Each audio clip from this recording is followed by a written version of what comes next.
गोंदिया जिल्ह्यातील अर्जुनी मोरगाव तालुक्यातील गोठणगाव वनपरिक्षेत्र कार्यालय अंतर्गत येणाऱ्या मौजा परेस्टोला बीट जंगलातून वाहणाऱ्या उपाशा नाल्यातील मोठ्या प्रमाणात रेतीचा उपसा करून रेती चोरट्यांनी लंपास केल्याची घटना उघडकीस आली आहे। रेती चोरीवर आळा घालण्यासाठी जेसीबीच्या सहाय्याने प्रतिबंधित क्षेत्र तयार करण्यात आले होते, मात्र तरी सुद्धा मोठ्या प्रमाणात रेती उपसा करून चोरी करण्यात आली आहे। यामुळे परिसरातील पर्यावरणाला मोठा धोका निर्माण होण्याची शक्यता आहे। याच्या विरोधात परेस्टोला ग्रामपंचायतचे सरपंच रामू कुंभरे तसेच नागरिकांनी वन विभागाने रेती चोरीवर आळा घालावा अशी मागणी केली जात आहे।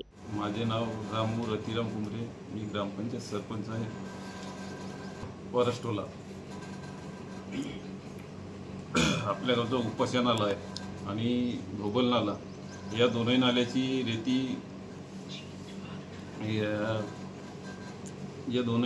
रेती सहसा ह्या वन विभागाच्या किंवा इतर ठेकेदारामार्फत चोरीला गेलेली आहे आणि हा सर्व शासकीय महसूल डुबीत असून हा सहसा दोन्ही नाल्याचा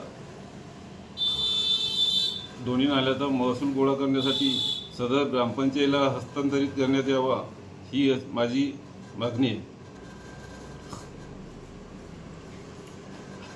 आणि येथील हरडगा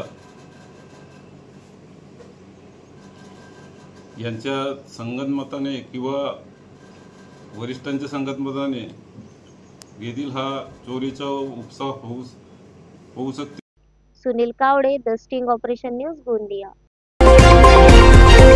द स्टिंग ऑपरेशन न्यूज, सत्याचे दुसरे नाव, अन्यायावर लेखणीचा घाव।